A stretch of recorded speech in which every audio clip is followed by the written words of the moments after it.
Salut à tous, alors j'ai vu Clerks 3 de Kevin Smith qui est un auteur, scénariste, réalisateur, podcasteur, showman que j'apprécie beaucoup et que je suis depuis une bonne vingtaine d'années, même un peu plus, euh, qui a été une source d'inspiration pour moi quand j'ai découvert que j'avais envie de faire des films et au même titre que Steven Spielberg, que Sam Raimi. Euh, Si Steven Spielberg m'a donné envie de faire des films, Kevin Smith, lui, m'a montré que c'était possible, en fait, de faire un film avec très peu de budget. Lui, il a fait un film en noir et blanc, Clerks, qui a lancé sa carrière, du coup, et qui est basé sur un bon scénario, des bons dialogues et un humour sympathique. Alors forcément, ça donne envie quand on voit ça, que ça fonctionne, qu'on peut faire un film avec rien du tout. Et du coup, grâce à ça, moi-même, j'avais fait un long métrage il y a quelques années que vous pouvez voir sur le site alienprods.com si ça vous intéresse. Mais bon, tout ça pour dire que Kevin Smith c'est quelqu'un de très important pour moi.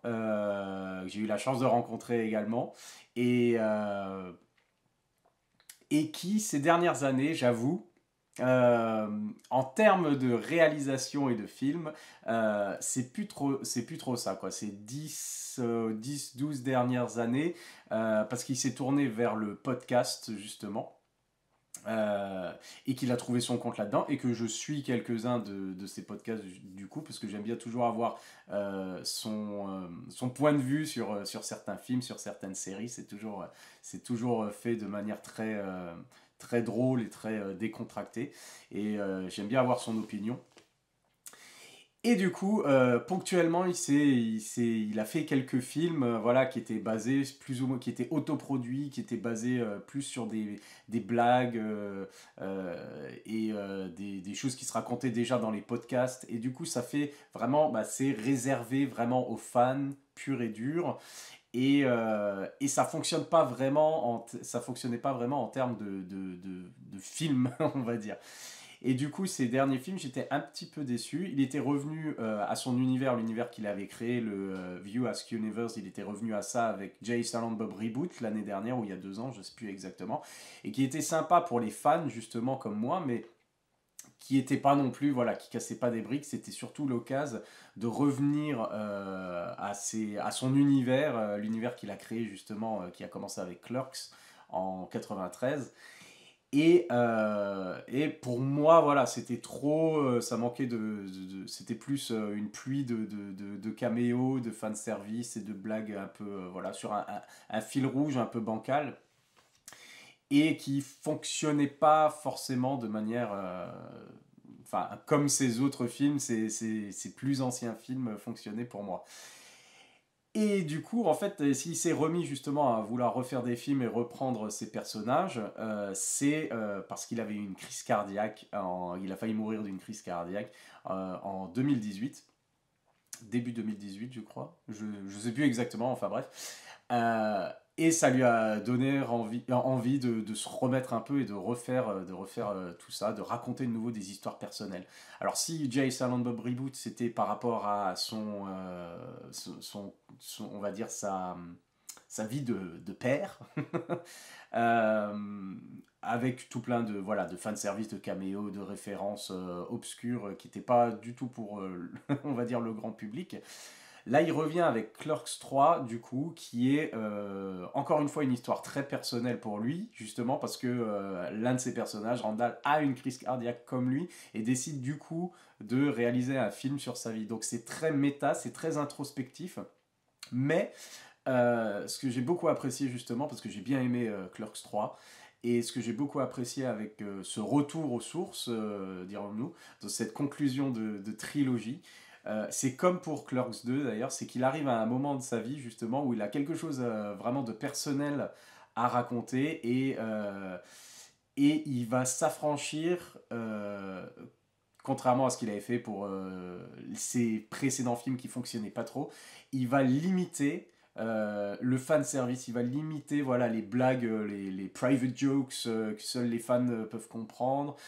Il va limiter justement les caméos à répétition, ce qui ne veut pas dire qu'il n'y en a pas, bien entendu. Hein, et finalement, c'est ce qui fonctionne peut-être le moins bien, parce que ça fait plaisir justement de revoir ses anciens camarades de jeu par-ci par-là. Un petit Ben Affleck qui revient, ça fait toujours plaisir pour jouer et tout ça, mais c'est pas ce qui fonctionne le mieux finalement. Ça fait juste sourire, ça fait plaisir, mais c'est pas ce qui fonctionne dans le film. Le film fonctionne mieux quand justement il est focalisé, il est concentré sur son histoire, le message qu'il a envie de faire passer, ce qu'il a à raconter.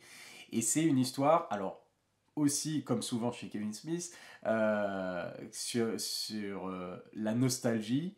Et parce que le personnage de Randall, et avec l'aide du coup de Dante et de Jay Silent Bob, ils vont refilmer en fait certains passages de leur vie. Et du coup, bah, refilmer certaines scènes du premier Clerks finalement, parce que on voit un peu, on a ce côté méta justement des personnages qui revivent leurs aventures, certaines de leurs aventures, certains de leurs gags, dans ce cadre justement de il faut profiter de la vie, il faut faire, faut pas que je perde de temps, il faut que je fasse ce que j'aime faire. Et en parallèle de ça, il y a une histoire, alors ça c'est Randall du coup, avec sa crise cardiaque et qui se lance dans justement la réalisation d'un film sur sa vie. Il a vu tellement de films qu'il pense être capable de faire un bon film sur les conseils de Dante. Et Dante, lui, de son côté, essaye de galérer. On le retrouve, et ça, c'était, on va dire, le personnage de Dante est ça, c'est très très très surprenant. Je m'attendais pas du tout à ça. Parce que c'était pas, enfin, je crois pas que c'était annoncé. J'avais vu la bande-annonce, mais c'était pas du tout ce qui était annoncé. Mais c'est que dès le départ, on se rend compte qu'en fait, sa femme, avec qui il se met à la fin de Clerks 2, du coup, et qui il attend un bébé, en fait, est morte, et le bébé aussi à cause d'un accident de voiture. Et ça, c'est dès le début, et c'est déjà un bon coup dans le, un bon coup qu'on se prend, parce que je m'attendais pas du tout à ça. Et en parallèle de Randall qui essaye justement de profiter de la vie et de, de, de revenir voilà, sur le passé, sur ce qu'il adore dans le passé, dans sa vie, etc. On a Dante juste à côté en parallèle qui galère justement depuis, bah, ça fait 15 ans, qui galère pour se remettre de la perte et qu'il est encore en deuil. Et malgré tout, il aide Randall dans ce retour en arrière alors qu'il n'a pas forcément envie de revenir à certaines époques, sur certains événements de sa vie. Et du coup, c'est l'aspect émotionnel du film et qui fonctionne parfaitement. Et on a des superbes performances des acteurs, surtout Brian O'Halloran qui joue Dante du coup et qui est là au top, on va dire, de sa forme par rapport à son histoire personnelle, par rapport au drame qu'il a vécu. Et c'est sympathique parce que c'est traité, alors il y a beaucoup d'émotions, mais c'est traité aussi avec pas mal d'humour à certains moments. Et du coup, ça fonctionne. Voilà, c'est pour ça que le film fonctionne bien. C'est parce que Kevin Smith est focalisé de nouveau sur écrire un bon film et pas juste balancer des blagues et des trucs qui le font marrer, voilà, et qui font pas forcément marrer tout le monde. Et là, il a vraiment quelque chose à raconter. Et il y a vraiment une réflexion et un travail qui est fait sur justement les deux personnages et en quoi justement c'est des meilleurs amis, mais en même temps, il y a au cours de leur vie, bah, à tous les moments, ils se sont à chaque fois pris la tête. Et là, le film ne fait pas exception. Donc on revient à une période de crise et d'introspection sur la relation de Dante et Randall. Et où ils regardent justement leur vie un peu dans le rétroviseur et où en est leur relation et où en est eux-mêmes, où en sont-ils dans leur vie à ce moment-là. Et du coup, j'ai trouvé que c'était un film très réussi, inégal quand même, parce que il y a encore voilà, beaucoup de gags, beaucoup de répliques, de joutes verbales entre geeks, et ça, c'est ce qui a fait le succès de Clerks et la carrière de Kevin Smith. Et forcément, bah, il n'y a pas toutes les blagues qui atterrissent ou qui font mouche ou qui sont pour tout le monde, du goût de tout le monde. Mais il a vraiment, juste, ce que j'ai apprécié quand même, c'est justement, il a limité toutes les blagues un peu trop qui viennent des podcasts et des trucs comme ça, même s'il y a quelques clins d'œil forcément. J'ai trouvé aussi que ces personnages secondaires, ça m'inquiétait un peu en début du film, puisqu'on retrouve un des personnages de Clerks 2, du coup, qui était Elias. Et en fait, au début, je me suis dit, ah, parce qu'il a beaucoup de présence, et je me suis dit, est-ce qu'ils vont en faire quelque chose vraiment de ce personnage? Et en fait, j'ai trouvé que c'était un des personnages les plus drôles finalement, parce qu'il y a un gag récurrent avec c'était un fervent catholique, et finalement, il se convertit au satanisme. Et c'est fait avec tellement de, on va dire, il est tellement maladroit, il est tellement fou en fait, justement dans son délire, et il y va à fond. À chaque fois qu'il apparaît, il a un nouveau costume, et c'est fait finalement, et c'est récurrent pendant tout le film. Et finalement, au début, alors que je m'inquiétais, finalement, je trouvais que ça fonctionnait et que c'était très bien. Et du coup, il y a un genre de passage de flambeau avec lui, et il a son propre Silent Bob à côté, et que c'était justement un bel exemple de passage de flambeau et entre générations, qu'on retrouve à peu près les mêmes archétypes finalement, de génération en génération chez les geeks. C'était déjà traité un peu avec Clerks 2, avec l'opposition entre les anciens qui sont à fond Star Wars et les nouveaux qui sont à fond Seigneur des Anneaux, et puis le clash entre les deux générations de fanboys. Et ça continue un peu ici, mais du coup ça transcende l'aspect fanboy pour être vraiment l'influence de d'une génération sur l'autre, et le côté un peu finalement grand frère, euh, plutôt que simplement fanboy contre fanboy, quoi. Et du coup, j'ai beaucoup aimé ça. Et ce que je dis, c'est. Alors, moi, j'ai trouvé ça très drôle, même s'il n'y a pas tout qui fonctionne, forcément. Au niveau de la réalisation, ah bah, Kevin Smith, c'est pas le plus grand des réalisateurs, c'est plus un auteur, c'est plus un scénariste, bien sûr.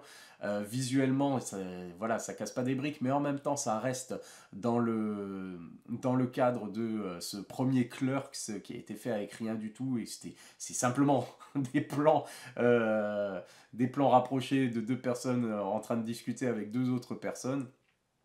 Et puis voilà quoi. Donc c'est beaucoup de dialogues, de choses comme ça. Donc au niveau de la réalisation, c'est pas la folie. Mais au niveau de l'écriture, je trouve que c'est beaucoup plus focalisé que les derniers films. Et il y a vraiment quelque chose à raconter cette fois. Et j'ai trouvé ça très bien. Et j'ai été étonné, voilà, d'être secoué comme ça et d'être ému à ce point-là. Parce que limite, il y a moyen quand même de lâcher quelques larmes à plusieurs moments de ce film. Et le final est vraiment fort en émotion. Alors c'est très, pour les fans, c'est vraiment une magnifique, on va dire, conclusion en termes d'attachement au personnage et en termes d'émotion.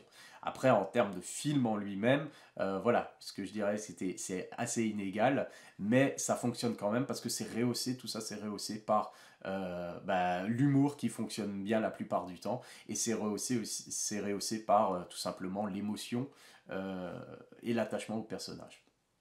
Voilà, c'est tout ce que j'ai à dire sur Clerks 3 de Kevin Smith. J'espère alors il va pas continuer Clerks, je pense que là Clerks est conclu d'une certaine manière. Je pense pas qu'il y aura une suite, mais j'ai hâte qu'il continue, pourquoi pas, ses aventures, peut-être avec Mallrats, peut-être voilà, dans le View Askew Universe, comme il appelle ça, et qui retrouve justement sa voix, comme dans Clerks 3, qu'il ait vraiment quelque chose à raconter, et qui continue de me divertir et de divertir ses fans, c'est déjà pas mal. Voilà, c'est tout pour Clerks 3, à la prochaine, bye.